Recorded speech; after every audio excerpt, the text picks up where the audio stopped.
الحمد لله نحمده ونستعينه ونستغفره ونؤمن به ونتوكل عليه ونعوذ بالله من شرور أنفسنا ومن سيئات أعمالنا من يهده الله فلا مضل له ومن يضلله فلا هادي له ونشهد أن لا إله إلا الله وحده لا شريك له ونشهد أن سيدنا ومولانا محمدا عبده ورسوله أما بعد فأعوذ بالله من الشيطان الرجيم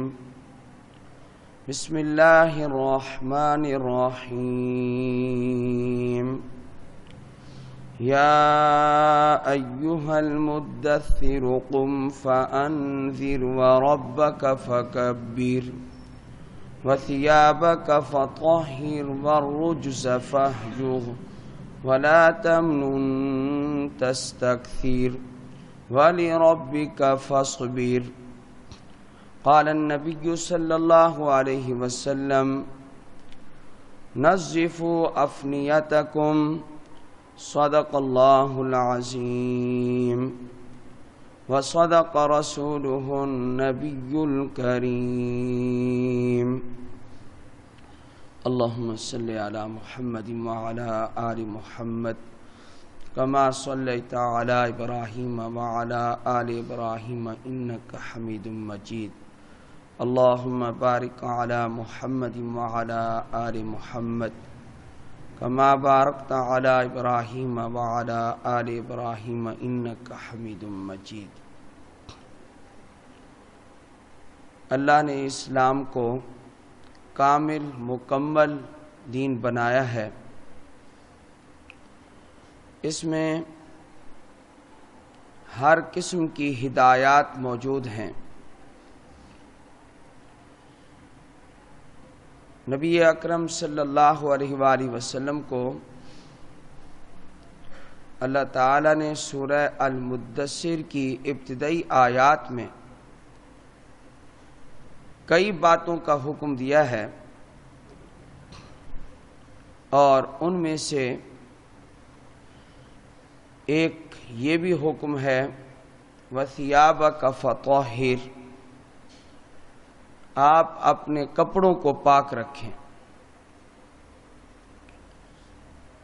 یہاں کپڑوں کی طہارت کا ذکر ہے تو اسلام طہارت اور نظافت کا، صفائی اور ستھرائی کا حکم دیتا ہے۔ جمعہ والے دن خصوصیت کے ساتھ احادیث میں وارد ہے کہ اپنے کپڑے صاف ستھرے اچھے کپڑے پہننے چاہیے۔ اس لیے مسلمان جمعہ کے دن اس کا اہتمام کرتے ہیں۔ حضرات علماء نے یہ بھی لکھا ہے کہ اگر جمعہ کے دن کے لیے کوئی مخصوص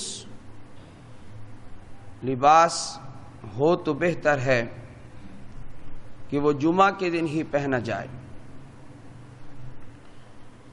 حضرت صلی اللہ علیہ وآلہ وسلم نے کپڑوں کے جتنے بھی رنگ ہیں ان میں سب سے زیادہ جس رنگ کو پسند کیا ہے وہ سفید رنگ ہے۔ سفید رنگ کے لباس کو حضرت صلی اللہ علیہ وسلم نے بہت پسند فرمایا، بلکہ حدیث پاک میں فرمایا خیر ثیابکم، تمہارے بہترین کپڑے وہ سفید کپڑے ہیں۔ اور یہ بھی ساتھ ہی ارشاد ہے کہ یہ بہترین سفید کپڑے یہ زندوں کے لیے بھی سب سے بہتر ہیں اور مردے کو دفن کرنے کے اعتبار سے بھی سب سے بہتر کپڑے سفید کپڑے ہیں۔ موت و حیات کی دونوں حالتوں میں آپ صلی اللہ علیہ وسلم نے سفید کپڑوں کو پسند کیا ہے۔ تو ایک حدیث پاک ایسی سامنے نظر آئی کہ جس میں ایک آدمی کو آپ نے دیکھا مسجد میں داخل ہوا، اس کے بال سر کے اور داڑھی کے بکھرے ہوئے تھے۔ آپ علیہ الصلاۃ والسلام کو اللہ نے کپڑوں کی طہارت کا حکم دیا، اور آپ نے اس صحابی کو اپنے سر کے بال اور داڑھی کے بال جو بکھرے ہوئے تھے ان کی اصلاح کا حکم دیا ہے۔ امام مالک رحمۃ اللہ علیہ نے اپنے موطا میں لکھا ہے کہ ایک آدمی مسجد میں داخل ہوا، سائر الراس واللحیہ تھا، اس کے سر کے بال بھی بکھرے ہوئے اور داڑھی کے بال بھی اس کے بکھرے ہوئے تھے۔ نہ اس نے ان کی اصلاح کی، برابر بھی نہیں کیا داڑھی کے بالوں کو،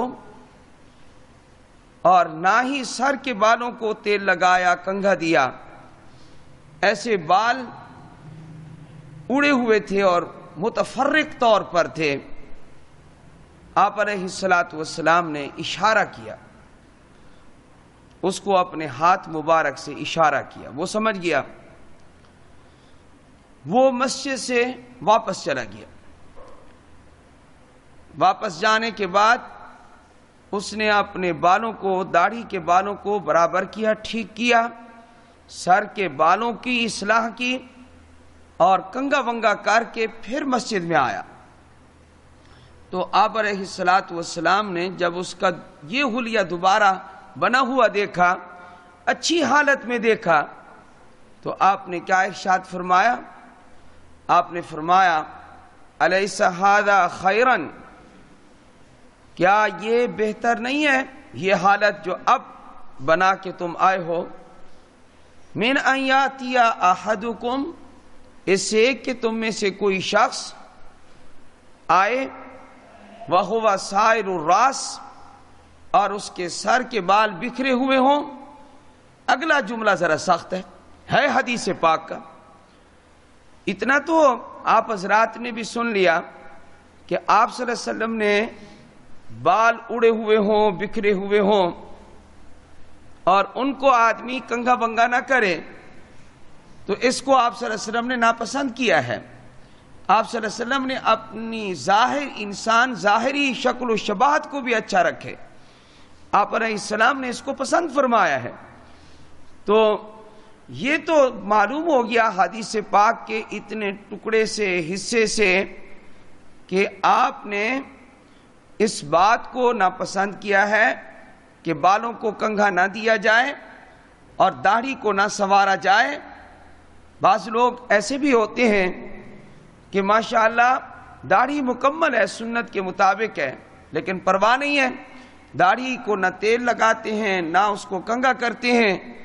تو نبی کریم صلی اللہ علیہ وآلہ وسلم نے فرمایا یہ جو تم اب حلیہ بنا کے آئے ہو یہ بہتر نہیں ہے اس سے کہ کوئی آدمی تم میں سے مسجد میں آئے، داخل ہو، اس کے سر اور داڑھی کے بال ایسے ہی بکھرے ہوئے ہوں، متفرق ہوں، منتشر ہوں۔ فرمایا اس حالت میں آئے، یہ حالت بہتر نہیں ہے جو تم اب بنا کر آئے ہو۔ وہ صحابی پہلے اس حالت میں آئے تھے، اب اس حالت میں آئے ہیں۔ تو آپ علیہ الصلاۃ والسلام نے دوسری حالت کو پسند کیا اور تعریف کی کہ اب تمہارا حلیہ ٹھیک ہے، سر کے بال بنا کر لائے ہو، اب کنگھا بھی دے کر آئے ہو، یہ حلیہ تمہارے لیے بہتر ہے۔ فرمایا اس حال میں آنا کہ سر کے بال بکھرے ہوئے ہوں اور ایسے لگے، آگے جملہ حدیث پاک کا ہے اس لیے میں بیان کر رہا ہوں، لیکن اس سے ناگواری پیغمبر کو آپ سمجھ سکتے ہیں۔ آپ علیہ السلام نے فرمایا سر کے بال بکھرے ہوئے، داڑھی کے بال بکھرے ہوئے، ایسی ہی بے تکا سا آدمی آ جائے، کأنہ شیطان، گویا کہ یہ شیطان ہے. آپ صلی اللہ علیہ وسلم نے یہ فرمایا، اس قدر ناراضگی کا اظہار فرمایا ہے. کچھ لوگ ہوتے ہیں جو اپنی ان چیزوں کا خیال نہیں رکھتے. آپ علیہ السلام نے توجہ دلائی ہے کہ اپنا ظاہری جو حلیہ ہے اس کو بھی بہتر بناؤ، اس کو بھی درست بناؤ. یہ بھی دین کا ایک حصہ ہے کہ آدمی اپنے ظاہر کو بھی بہتر بنائے. اور بعض اوقات ایسا ہوتا ہے کہ ظاہر کا اثر دل پر ہوتا ہے. کپڑے پاک ہوں، آدمی نے غسل کیا ہوا ہو، صاف ستھرا ہو، آدمی کے دل کو اطمینان ہوتا ہے. بعض اوقات دل کا اثر ظاہر پر پڑتا ہے کہ آدمی ذکر و اذکار کرنے والا ہو، اللہ اللہ کرنے والا ہو، اور اس کے جسم پر نرم نرم اقوال و افعال کا ظہور ہو. ایسا بھی ہوتا ہے کہ ظاہر کا باطن پر اثر ہوتا ہے اور باطن کا ظاہر پر اثر ہوتا ہے. بلکہ ملا علی قاری رحمۃ اللہ علیہ نے شمائل ترمذی کی شرح میں لکھا ہے، ارشاد فرماتے ہیں الظاہر عنوان الباطن. فرمایا کہ انسان کا جو ظاہر ہے یہ اس کے باطن کا پتہ دیتا ہے کہ انسان کا ظاہر کیسا ہے. ظاہر ہی سے تو انسان کے اندر کا پتہ چلتا ہے. کتنا آدمی ظاہراً اخلاق والا ہے، کتنا آدمی صاف ستھرا ہے. تو جتنا ظاہراً صاف ستھرا ہوگا امید ہے کہ اندر سے بھی وہ صاف ہوگا. تو ظاہر سے انسان کا پتہ چلایا جا سکتا ہے. اس لیے میرے بھائیوں، اسلام کی تعلیمات بڑی جامع ہیں. تو ان تعلیمات کا ایک حصہ نظافت بھی ہے. تو آدمی کو نظیف ہونا چاہیے، طاہر ہونا چاہیے، پاک ہونا چاہیے، صاف ہونا چاہیے. تو زندگی آدمی اس طریقے سے گزارے. اللہ جل جلالہ نے کن چیزوں کو پسند کیا ہے؟ حضرت سعید ابن مسیب رحمہ اللہ سید التابعین ہیں. وہ ارشاد فرماتے ہیں، یہ کتنے بڑے عالم یا بزرگ تھے، اتنے بڑے عالم اور بزرگ تھے کہ ان کو تابعین کا سردار کہا جاتا ہے. تابعین وہ لوگ ہیں جنہوں نے صحابہ کو دیکھا ہے، ان کا بھی ان کو سردار کہا جاتا ہے. مدینہ منورہ میں رہتے تھے اور فرماتے ہیں 55 سال اللہ کی توفیق سے 55 سال. یہ 55 سال صرف 55 زبان سے نکالنا آسان ہے، عمل بڑا مشکل ہے. 55 سال فرماتے ہیں کہ میری تکبیر اولا مسجد نبوی میں فوت نہیں ہوئی. 55 سال تکبیر اولا فوت نہیں ہوئی. اللہ اکبر کبیرہ. ہماری رکعتیں رہ جاتی ہیں، ہم گھروں میں بیٹھ کر دیکھتے رہتے ہیں اب مولوی صاحب کا خطبہ کب شروع ہوگا، مولوی صاحب کا خطبہ شروع ہو، ٹائم ہو.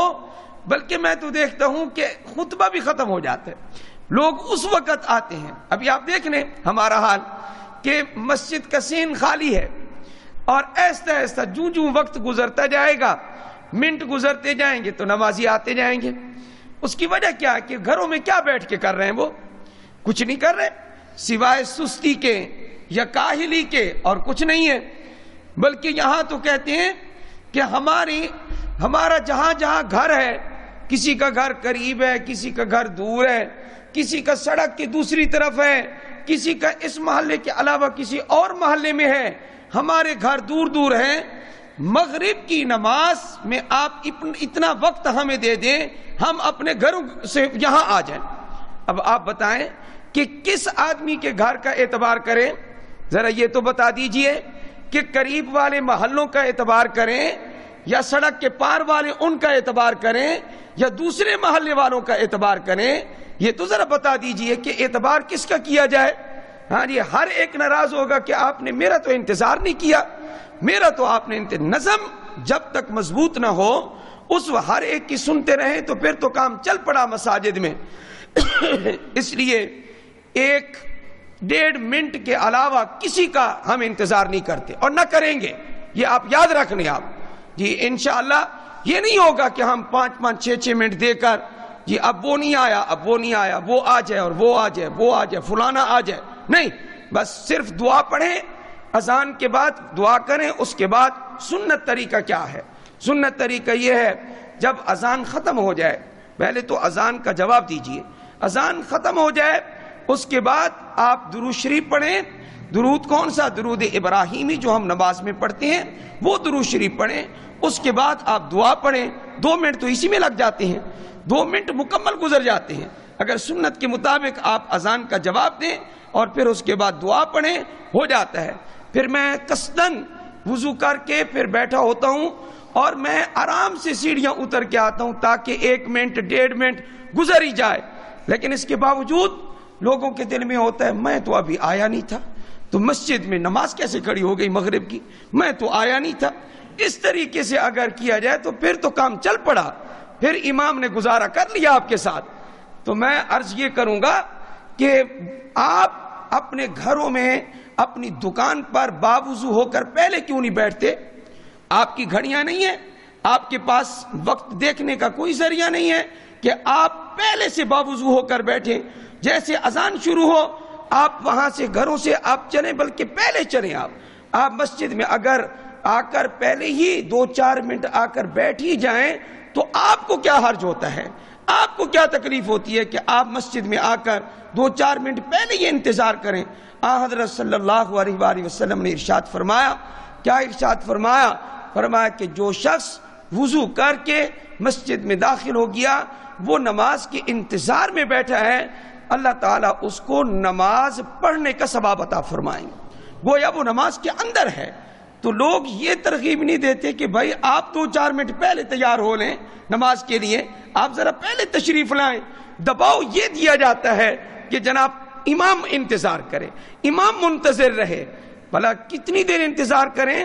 2 منٹ میں تو وہ تو نہیں پہنچ سکے گا, جو دوسری سڑک کی دوسری طرف ہے وہ تو نہیں آ سکے گا 2 منٹ میں. اب آپ بتائیں کہ وہ کیا کیا جائے, اس کے لیے کیا نظم بنایا جائے؟ خیر کام چل رہا ہے الحمدللہ. تو اگر ایسا کیا جائے تو مشکل ہو جائے گی. ہر ایک کی خواہشات پہ چلنا, تمناؤں اور آرزوؤں کو پورا کرنا. مجھے آیت یاد آئی, ہر ایک کی چاہت جنت میں پوری ہوگی, ہر ایک کی چاہت جنت میں پوری ہوگی. اللہ ارشاد فرماتے ہیں وَلَكُمْ فِيهَا مَا تَشْتَهِي أَنفُسُكُمْ وَلَكُمْ فِيهَا مَا تَدَّعُونَ. تمہارے لیے جنت میں وہ ہوگا جو تم چاہو گے. دل میں چاہت آئے گی, اللہ چاہت پوری کر دے گا. جو منگواؤ گے وہ بھی ملے گا, جو دل چاہے گا وہ بھی اللہ تمہیں عطا فرمائیں گے. اس لیے یہ ساری چاہتیں کہاں پوری ہوں گی؟ یعنی جنت میں. ادھر تھوڑا سا آپ حضرات کو اپنے آپ کو قابو رکھنا چاہیے. آپ پہلے سے باوضو ہو کر بیٹھیں, پہلے سے آپ نماز کا انتظار کریں. آپ یہ خود پابند بنیں کہ جناب نماز ہماری مسجد میں 10 منٹ نہیں دیے جاتے, یہ اس لیے بس 1-1.5 منٹ کا انتظار ہوتا ہے, دعا پڑھنے میں لگ جاتا ہے اور آرام سے آدمی 1.5 منٹ 2 منٹ میں پہنچ سکتا ہے تو ٹھیک ہے, ورنہ اعتراض کرنے کی ضرورت نہیں ہے. اور بر وقت جلد نماز پڑھنی چاہیے, مغرب کی نماز. حضرت صلی اللہ علیہ وآلہ وسلم نے ارشاد فرمایا, حدیث پاک سن لو. مجھے کہتے ہیں کیا کہ مولانا صاحب کہ جب کوئی مسئلہ بیان کرنا ہوتا ہے تو حدیث بھی سامنے لاتے ہیں. تو ارے بھائی ہم نے 8 سال حدیث پہ لگائے ہیں نا, تو اس لیے حدیث لاتے ہیں نا, آپ کو سناتے ہیں. آپ نے لگائے ہوتے تو آپ بھی لے آتے حدیث پاک. تو حدیث پاک جو ہے وہ یہ ہے کہ آپ علیہ السلام نے فرمایا, صحاح کی حدیث ہے, فرمایا کہ میری امت خیر پر رہے گی. آپ نے فرمایا میری امت بھلائی پر رہے گی, خیر پر رہے گی. کب تک؟ ما عجل الفطر والمغرب, جب تک یہ روزہ افطار کرنے میں جلدی کرتے رہیں گے اور جب تک یہ نماز مغرب پڑھنے میں جلدی کرتے رہیں گے تو میری امت بھلائی پر رہے گی, میری امت خیر پر رہے گی. یہ یہودیوں کا طریقہ ہے کہ وہ بہت لیٹ کر دیتے ہیں. آپ نے دیکھا ہوگا کہ یہودیوں سے نکلے ہوئے فرقے بھی بڑی دیر سے نماز پڑھتے ہیں اور ان کی نسبت ان کے ساتھ ہو جاتی ہے. تو اس لیے اس حدیث کے پیش نظر رمضان المبارک میں نے آپ کو بتایا تھا کہ 2 صحابی ان کا عمل تھوڑا سا مختلف تھا. یہ عمل دونوں کا تھا تھوڑا سا مختلف تھا. کیا؟ سیدنا عبداللہ ابن مسعود رضی اللہ تعالی عنہ صحابی رسول, اور دوسری طرف حضرت سیدنا ابو موسیٰ الاشعری رضی اللہ تعالی عنہ. دونوں حضرات اپنی اپنی جگہ پہ نماز پڑھتے بھی تھے اور روزہ افطار بھی کرتے تھے، لیکن ایک صحابی جلد روزہ ٹائم ہوتے ہی فوراً کھجور پانی روزہ افطار کیا، اس کے بعد فوراً نماز پڑھ لی اور اپنے ساتھیوں کو نماز پڑھا لی۔ دوسرے صحابی تھوڑا سا وقفہ کرتے تھے، تو اب لوگوں نے سوچا یہ بھی صحابی رسول ہے اور وہ بھی صحابی رسول ہیں، تو ان کے بارے میں اب ہم کس کو کہیں کہ کون صحیح ہے؟ غلط تو کوئی صحابی ہے نہیں۔ چنانچہ انہوں نے جا کر مقدمہ رکھا اور مشورہ لیا حضرت سیدہ عائشہ صدیقہ رضی اللہ تعالی عنہا سے کہ ایک صحابی جلد افطار کرتے ہیں اور جلد نماز پڑھتے ہیں، اور دوسرے ان کی بنسبت کچھ تاخیر کر دیتے ہیں۔ تو آپ نے صرف اس کا نام پوچھا، نام بتائیے کہ وہ کون تھے؟ پردہ لٹکا لیا جاتا تھا اور صحابہ آپ سے مسائل پوچھا کرتے تھے۔ تو حضرت ام المومنین نے کہا ذرا نام بتاؤ کہ کون جلد افطار کرتے ہیں اور کون جلد نماز پڑھتے ہیں، نماز پڑھنے میں لیٹ نہیں کرتے، وہ کون سے صحابی ہیں؟ حضرت عائشہ نے پوچھا، تو پوچھنے والوں نے کہا کہ جو اس کام میں پھرتی کرتے ہیں اور جلدی دکھاتے ہیں یہ اپنے عمل میں، یہ وہ فرمایا کہ سیدنا عبداللہ ابن مسعود ہیں رضی اللہ تعالیٰ عنہ۔ ام المومنین نے فرمایا جیسے یہ جلد روزہ افطار کرتے ہیں، وقت ہوتے ہی کھجور اور پانی سے افطار کر کے فوراً نماز پڑھ لیتے ہیں۔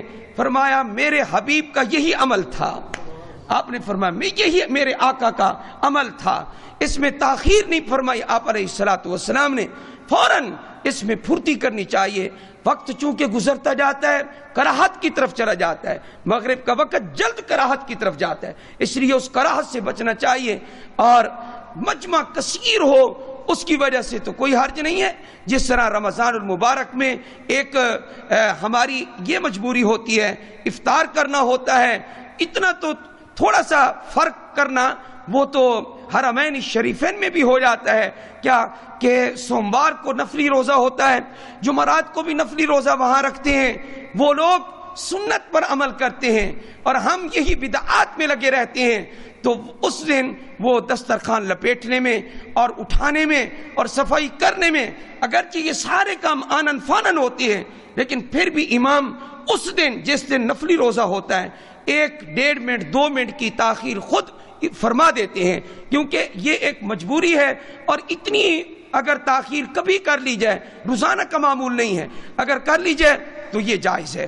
لیکن اگر کوئی یہ کہے کہ میں اپنے گھر سے دوسرے محلے سے بھی آ جاؤں اور سڑک کے پار والے بھی آ جائیں، اب پتہ نہیں ہے اب کتنا ٹائم لگتا ہے جناب کو آنے میں، اور ہم کس کس کا انتظار کریں کس کا انتظار نہ کریں۔ تو میرے بھائیوں اپنے آپ کو پابند بناؤ، مسجد کی اذان نمازوں کے اوقات کا اپنے آپ کو پابند بناؤ، اپنے آپ کو تیار کرو۔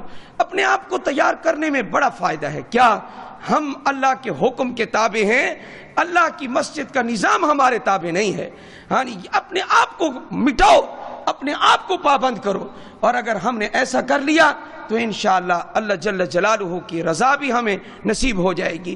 یہ ہم اپنے آپ کو پابند کریں۔ تو خیر یہاں ایک آپ نے سنا ہوگا نوابوں کا علاقہ ہے یہیں ملتان میں، اور اسی مسجد میں جہاں کا یہ واقعہ ہے 4 سال میں نے وہاں پر امامت اور خطابت کے فرائض سر انجام دیے ہیں۔ تو انہوں نے مجھے ایک واقعہ سنایا، انہوں نے کہا کہ یہاں ایک بہت بڑا نواب، اسی کی مسجد ہے نوابوں کی مسجد، کہاں رہتا تھا، اور ایک امام جو عرصہ دراز سے وہاں موجود تھا، پہلے کا واقعہ کئی سال پہلے کا، کہا کہ وہ جمعہ کی نماز بھی اس وقت کھڑی کرتے تھے جب وہ سارے نمازی محلے کے آئے ہوئے ہوں، جی پھر بھی بیٹھے رہیں، جب وہ نواب صاحب آتے تھے پھر وہ جمعہ کھڑا کرتے تھے۔ یہ عادت معمول وہاں چلا آ رہا تھا۔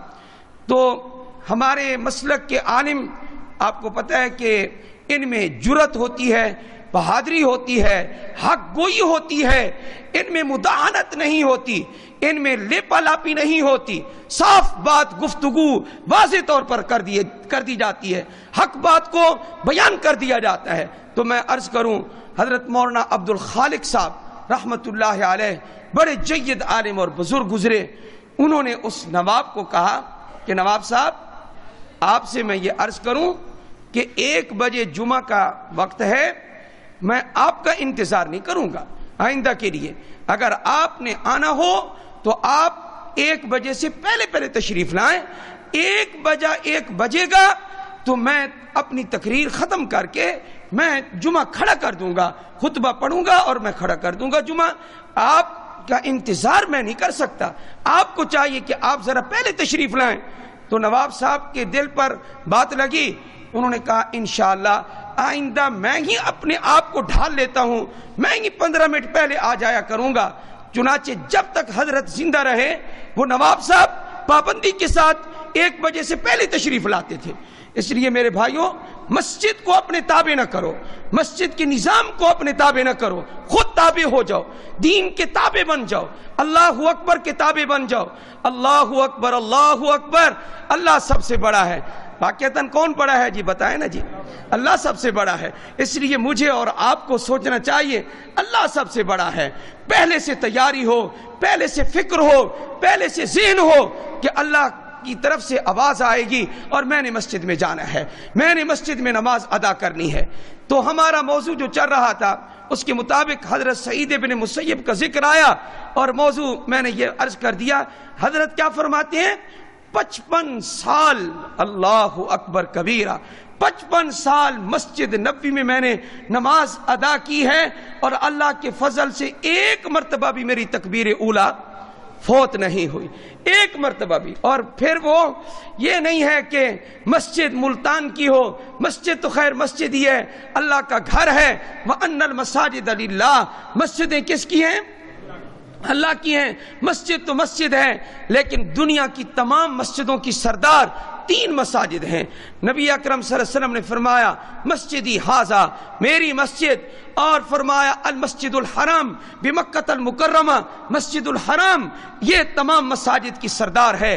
اور المسجد الاقصی, فرمایا مسجد اقصی جو بیت المقدس کہلاتا ہے, فرمایا کہ بیت المقدس, مسجد اقصی, ان 3 مساجد کو اللہ نے تمام مساجد پر فوقیت عطا فرمائی ہے.